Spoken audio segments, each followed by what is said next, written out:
అంబేద్కర్ పై అమిత్ షా వ్యాఖ్యల ప్రకంపనలు రేగుతూనే ఉన్నాయి. సభలోనే కాదు బయట కూడా అధికార విపక్ష సభ్యులు పరస్పర విమర్శలకు దిగుతున్నారు.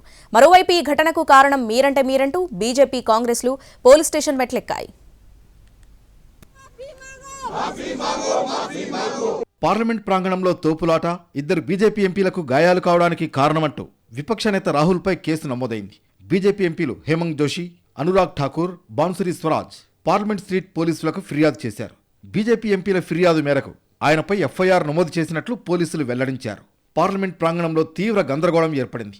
రాజ్యాంగ నిర్మాత అంబేద్కర్పై కేంద్ర హోంమంత్రి అమిత్ షా వ్యాఖ్యలకు నిరసనగా ప్రతిపక్ష ఎంపీలు ఆందోళన చేపట్టారు. మరోవైపు అంబేద్కర్ను కాంగ్రెస్ అవమానించిందని ఆరోపిస్తూ అధికార పక్షానికి చెందిన ఎంపీలు సైతం నిరసనలకు దిగారు.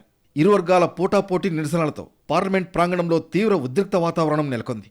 ఈ క్రమంలో చోటు చేసుకున్న ఘర్షణపూరిత వాతావరణంలో బీజేపీకి చెందిన ఇద్దరు ఎంపీలు తీవ్రంగా గాయపడ్డారు. కేంద్ర హోంమంత్రి అమిత్ షాను కాపాడుకునేందుకే రాహుల్ గాంధీపై విమర్శలు చేస్తున్నారంటూ వయనాడ్ ఎంపీ ప్రియాంక గాంధీ ఆరోపించారు.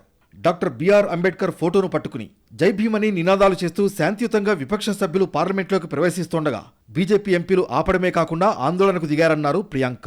पहली बार इन्होंने प्रोटेस्ट किया, सबको रोक दिया और उसके बाद धक्का मुक्की और ये गुंडागर्दी, और अब सिर्फ अमित शाह जी की खाल बचाने के लिए ये अब इन्होंने साजिश शुरू की है कि भैया ने किसी को धक्का मारा। ये वो मेरी आंखों के सामने आप सब ने देखा होगा, खड़गे जी को धक्का मार के जमीन पे गिराया, उसके बाद एक सीपीएम के एमपी को धक्का मारा, उनके ऊपर गिरे, खड़गे जी के ऊपर।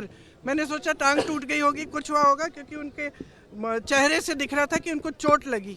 फिर हमने कहीं से कुर्सी ढूंढ के हम लाए उनके लिए. మరోవైపు అంబేద్కర్ పై చేసిన వ్యాఖ్యలకు అమిత్ షా క్షమాపణలు చెప్పాలని కాంగ్రెస్ ఎంపీలు డిమాండ్ చేశారు. లేదంటే ప్రధాని మోడీ అమిత్ షాను మంత్రి పదవి నుంచి తప్పించాలని డిమాండ్ చేశారు ఖర్గే.